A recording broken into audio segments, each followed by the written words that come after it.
మీరు ఇంజనీరింగ్ చేశారా? జాబ్స్ కోసం సెర్చ్ చేస్తున్నారా? 3600 మందికి పైగా స్టూడెంట్స్ కి జాబ్స్ వచ్చేలా చేసిన code Gyan 100 days software course లో జాయిన్ అవ్వండి. మీ కెరియర్ ని బిల్డ్ చేసుకోండి. నమస్కారం సార్. నమస్తే సార్, ఒక రిలేషన్షిప్లోకి ఎంటర్ అయ్యే ముందు ఒక అమ్మాయి తెలుసుకోవాల్సిన విషయాలు ఏంటి సార్? ఆ రిలేషన్షిప్, ఆ జర్నీ అంత బాగుండాలి అంటే తను ఏం తెలుసుకోవాలి? మ్యారేజ్ రిలేషన్షిప్స్ గురించి మాట్లాడితే ఓకే, చాలా ఇంపార్టెంట్గా తెలుసుకోవాల్సిన ఒక 5-6 పాయింట్స్ ఉన్నాయి. నంబర్ 1 వచ్చేసి ఎమోషనల్ నీడ్స్. అబ్బాయి యొక్క ఎమోషనల్ కేపబిలిటీ ఇది తెలుసుకుని తీరాలి. చాలా మంది ఈ పాయింట్ నెగ్లెక్ట్ చేస్తారు. వాళ్ళకి డబ్బు ఉందా, ఆస్తుందా, హైట్ ఉన్నాడా, బాగున్నాడా, జుట్టు బాగుందా, ఇది చాలా తప్పు.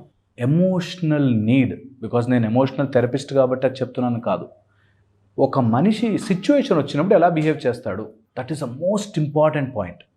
ఇది అందరు అమ్మాయిలు నేర్చుకోవాల్సిన స్కిల్. ఒక డేంజరస్ సిచ్యువేషన్ వస్తే, ఒక కోపమైన సిచ్యువేషన్ వస్తే, ఒక ఆయనకు అనుకున్నట్టుగా జరగని సిచ్యువేషన్ వస్తే ఎలా బిహేవ్ చేస్తున్నాడు, emotional growth of the person చాలా ఇంపార్టెంట్. ఎమోషనల్ ప్రిపేర్డ్నెస్ ఉందా లేదా, వెరీ ఇంపార్టెంట్. ఎందుకంటున్నానంటే ఏదైనా సందర్భం వస్తే వాడు అన్నిటి కోపం వచ్చేస్తుంది. బదులు కోపం కానీ మంచివాడండి, రాంగ్, నాన్ సెన్స్. ఎప్పుడు ఒప్పుకోద్దా పాయింట్. కోపము కానీ మంచివాడండి ఉండదు. నువ్వు ఆ కోపాన్ని ప్రతి సంవత్సరం, ప్రతిరోజు, ప్రతి నెల తట్టుకోలేవు. సో ప్రతి దానికి కోపం వచ్చేసి అన్నిటికీ ఇరిటేట్ అయిపోయి, రాంగ్, నాన్ సెన్స్. అలాంటి వాళ్ళు చాలా జాగ్రత్తగా. ఎమోషనల్గా కంట్రోల్ లేనివాడు, ఎమోషనల్ మృగం అంటాం మేము, ఎమోషనల్ యానిమల్, అలా ఉన్నవాడు వేస్ట్. ఓకే, అదొకటి బాగా తెలుసుకోవాలి. ఎమోషనల్లీ బాగున్నాడు, యు ఆర్ 90% త్రూ. ఓకే, ఏదైనా ప్రాబ్లం వస్తే ఫేస్ చేద్దాం, తట్టుకుందాం, ఏం కాదులే తీసుకుందాము అనేటట్టుగా ఒకటి. బయట కనడం కాదు, నిజంగా ఉండగలగాల క్వాలిటీ, అది అసెస్ చేయడం రావాలి. Okay, emotional. సెకండ్ వచ్చేసి ఫ్యామిలీ ట్రీ. మనకెప్పుడు ఇటు 7 తరాలు అటు 7 తరాలు అని చెప్పారు. ఎందుకంటే ఒక మంచి ఫ్యామిలీ ఎన్వైర్న్మెంట్లో పెరిగిన వాడు జనరల్లీ బాగుంటాడు. జనరల్లీ 90% బాగుంటాడు. ఎందుకు మనము అలోన్గా ఉన్నవాళ్ళు బాగుండరా అని కాదు. చాలా మటుకు కొన్ని రిలేషన్స్ ఎలా ఉంటాయి, అలోన్గా ఉన్న వాళ్ళకి ఆర్ ఒక్కడే ఉన్న వాళ్ళకి రిలేషన్స్తో ఎలా ఉండాలో తెలియదు. ఒకవేళ ఫ్యామిలీ, మంచి ఫ్యామిలీతో త్రూ అండ్ త్రూ కలిసి ఉంటే ఒక బంధముతో ఎలా ఉండాలి అని తెలుస్తుంది. ఎందుకంటున్నానంటే ఎనీ బంధం విల్ హ్యావ్ ఎ రూల్. కొన్ని గివ్ అండ్ టేక్ ఉంటాయి ఒక రిలేషన్షిప్లో. ఓకే, ఇది మంచి, ఓసారి కోపం ఉంటుంది, ఓసారి ఉండదు, ఓసారి హ్యాపీగా ఉంటామనే ఆ గివ్ అండ్ టేక్ బంధం ఉన్న వాళ్ళకే తెలుస్తుంది. సో ఫ్యామిలీ బాగుండేటట్టుగా చూసుకోవాలి. జాయింట్ అవసరం కానీ ఒక మంచి family, good family, where they have ఒక ఈవెంట్కి వెళ్తాము, ఓ పూజకు, టెంపుల్కి వెళ్తాము, ఎలా బిహేవ్ చేయాలో తెలుస్తాయి వాళ్ళకి. ఓకే, చాలా ఇంపార్టెంట్. థర్డ్ వచ్చేసి ఫైనాన్షియల్ ప్లానింగ్ లేకపోతే అలాంటి వాళ్ళు ఉన్నా మీకు చాలా ఇబ్బంది పడతారు. నిజంగా కూడా ఒక రిలేషన్షిప్లోకి వెళ్తున్నప్పుడు డబ్బు ఉందా లేదా కాదు, ఉన్న డబ్బుని ఎలా ఖర్చు పెడుతున్నారు. నాకు తెలిసిన ఒక ఫ్యామిలీ లేకపోయినా సరే పెళ్ళి అయితే బాగా జరగాలండి, మాకు పెళ్ళి బాగా జరగాలండి, పెళ్ళి ఏంటి బాగా జరగాలంటే పెద్ద పెద్ద ప్లేట్లు పెట్టాలి, పెద్ద పెద్ద స్వీట్లు పెట్టాలి, 30-40 రకాల వంటలు పెట్టాలి. ఎందుకు?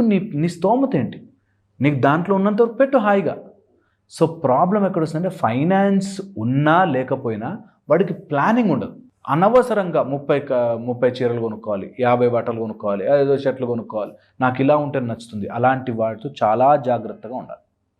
Very very important. Financial planning or financial clarity లేని వాడితో ఎక్కువ రోజులు తట్టుకోలేము. Okay, and fourth most important thing, హ్యాబిట్స్కి ఎప్పుడైనా తాగచ్చులే, ఈ మధ్య తాగుడేం పెద్ద అలవాటు కాదులే, ఎప్పుడైనా, నో వే, నో ఛాన్స్. అలాంటిది గనక మీకు ఫస్ట్లో అలవాటు కాకపోతే, ఫస్ట్లో అది అర్థం చేసుకోలేకపోతే, దాని తర్వాత ఫ్యూచర్లో అది అన్కంట్రోల్డ్గా మారే ఛాన్స్ ఉంటుంది. ఒకవేళ మరీ తాగుబోతులు అందరూ చెడ్డవాళ్ళ అని ఆలోచిస్తే మాత్రం ఎంత కంట్రోల్ ఉంది అన్నది తెలుసుకోవాలి. Control of what they are doing. ఆ కంట్రోల్ తప్పిన రోజున మనిషి ఎంత జంతువులా మారతాడో అని తెలుస్తుంది. బికాజ్ మేము చూస్తాం, ఏ బంధమైనా తెగిపోయి నాశనం అయిపోతుందంటే వాడు పెద్ద అడిక్ట్ అయి ఉంటాడు ఏదో ఒక విషయంలో. అది it can be paan, it can be alcohol, it can be cigarette, drugs, or వాడి యాంగర్. వీటికి అడిక్ట్ అయిపోతాడు. సో అలా ఎనీ ఎడిక్టివ్ హ్యాబిట్స్ ఉన్నాయంటే చాలా జాగ్రత్తగా ఉండాలి. Okay, 5th and the most important, health. ఒక అబ్బాయి వాడి హెల్త్ గురించి పట్టించుకోలేదు అంటే, హెల్త్ని కేర్ తీసుకోవట్లేదు అంటే, అలాంటి వాడు చాలా చాలా చాలా ఇబ్బంది పడతాడు. వాడిని జీవితాంతం తల మీద పెట్టుకుని చూసుకునే బరువు నీ మీదకి వస్తుంది. అందుకని ఎప్పుడైనా యాక్సిడెంట్ అవ్వడమో లేకపోతే ఏదైనా హెల్త్ ప్రాబ్లం రావడమో ఓకే, బట్ తెలిసి తాగేసో, తెలిసి తప్పుడు పని చేసో, తెలిసి హెల్త్ ప్రాబ్లం తెచ్చుకుంటే there is no end to it. ఆ సఫరింగ్ చెప్పలేము. ఇంకా ఆమె మ్యారేజ్ చేసుకుందని అన్ని హాస్పిటల్స్ తిరిగి, అన్ని చోట్లకి తిరిగి ఇదే ఊడిగము సేవ చేయడమే ఉంటుంది. సో హెల్తీగా ఉన్న వాళ్ళని చేసుకోవాలి. ఎందుకంటే ఇద్దరూ సమానంగా బ్రతుకుతారు హ్యాపీగా. లేకపోతే ఎంతసేపు యు ఆర్ సర్వెంట్, ఒక నర్సు లాగా, ఒక సర్వెంట్ లాగా మారిపోతుంటారు. వీటితో పాటు ఎంత కుదిరితే అంత సోషల్ స్పిరిచువల్ డెవలప్మెంట్, ఇది ఎంత ఉన్నవాడు చాలా నీకు లైఫ్లో ఒక స్మూత్ వాక్ అవుతుంది. ఎప్పుడైతే ఈ స్పిరిచువల్ సోషల్ డెవలప్మెంట్ ఉండదో, సోషల్ డెవలప్మెంట్ అంటే నేనుంటున్న కాలనీలో నాకు 100 మంది శత్రువులు ఉన్నారనుకో, నేను మంచివాడిని కాదు, పక్కనోడు మంచోడు కాదు, ఎదురుగుండా మంచోడు కాదు, వాడు మంచోడు కాదు, అందరూ నువ్వు మంచోడు కాదు అన్నారు, నువ్వు మంచోడు కాదు. సో చాలా important that you are living in the social dynamics. Okay, 1 spiritual development చాలా చాలా ఇంపార్టెంట్.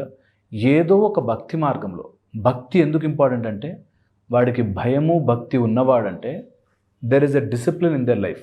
ఆ రెండూ లేనిది ఎట్టన్నా తిరగచ్చు మనిషి, ఎలాంటి మృగమైనా అయిపోవచ్చు. నాకు భయం లేదు, ఐ కెన్ డూ ఎనీథింగ్.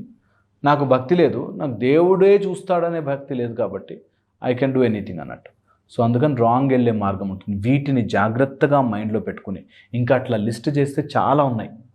వీటిలోనే నేను ఎప్పుడు చెప్తాను, highlight important point, mental health support చేసేవాళ్ళు. నీకు ఫ్రస్ట్రేషన్ వస్తుంది, నీకు పిచ్చి కోపం వస్తుందంటే ఏం కాదురా నేను ఉన్నా కదా అని చెప్పలేని వాడు నీకు ఎప్పటికీ అవ్వలేడు. అండ్ ఓన్లీ మాటలు చెప్పేవాడు నీకు ఎప్పటికీ కుదరదు. ట్రూ, ఇది చాలా ఇంపార్టెంట్. ఈ విషయం మెంటల్ హెల్త్ అనగానే ఏం కాదు బేబీ నేనున్నాను నోట్తో అంటే కాదు, రియల్గా ప్రాబ్లమ్ని సాల్వ్ చేయగలిగే కెపాసిటీ ఉన్నవాడు కావాలి. అలాంటి వాడైతే నిజంగా ఈ పాయింట్స్ చూసుకోవాలి. ఏ అమ్మాయి అయినా సరే లిస్ట్ రాసుకుని 6-7 పాయింట్స్ ఇవి ఉన్నాయా, mostly they will be fine. Mostly అయినా కూడా కాంప్లికేషన్స్ వస్తే తట్టుకుని ధైర్యంగా ఫేస్ చేసి మార్చుకునే కెపాసిటీ ప్రతి అమ్మాయిలో ఉండాలి. అండ్ నాకు ఎప్పుడు నమ్మకం తెలుసా, ఒక ఉమెన్ బాగుంటే ఆ ఫ్యామిలీ, ఆ సొసైటీ అంతా బాగుంటుంది. ఉమెన్ హెల్తీగా ఉండాలి. So always make sure that me compatibility తీసుకుని తెలుసుకుని అలాంటి వాళ్ళని చూస్ చేసుకోవడం ఈజ్ అ రైట్ ఆప్షన్. లేదు మీరు ఆయన పట్టించుకోవట్లేదు, నాకు చూస్తే బాగుంటుంది. ఒక అమ్మాయి అన్ని క్వాలిటీస్ బాగున్నాయి, జుట్టు లేకపోతే వదిలేస్తుంది. జుట్టు ఉండాలండి, నాకు జుట్టు చిన్నప్పటి నుంచి నేను బట్ట తర్వాత ఊహించుకోలేనండి నా అందను. So these are simple things, వీటి వల్ల చాలా మిస్ అయిపోయిన వాళ్ళు ఉంటారు. సో అందుకని ఈ పాయింట్స్, ఎమోషనల్ హెల్త్ని, మెంటల్ హెల్త్ని, నీ మెంటల్ హెల్త్ సపోర్ట్ చేసే వాళ్ళని, health, finances, family life, social and spiritual development, ఇవి ఉంటే హోప్ఫుల్లీ వాళ్ళు బాగుంటారు. అమ్మాయిలందరూ కూడా అబ్బాయి బాగున్నాడా లేదా, హైట్గా ఉన్నాడా, నల్లగా ఉన్నాడా, తెల్లగా ఉన్నాడా అని కాకుండా మీరు చెప్పిన క్వాలిటీస్ ఏవైతే చూసుకుంటే, అంటే ఇప్పుడున్న సమాజంలో ఇలాంటివి చెక్ చేసుకొని కనుక ఒక రిలేషన్షిప్కి వెళ్తే చాలా బాగుంటుంది అనిపిస్తుంది. Thank you sir, thank you so much. Suman టీవీలో మీ పర్సనల్ అండ్ బిజినెస్ ప్రమోషన్స్ కోసం కింది నెంబర్కి కాంటాక్ట్ చేయండి.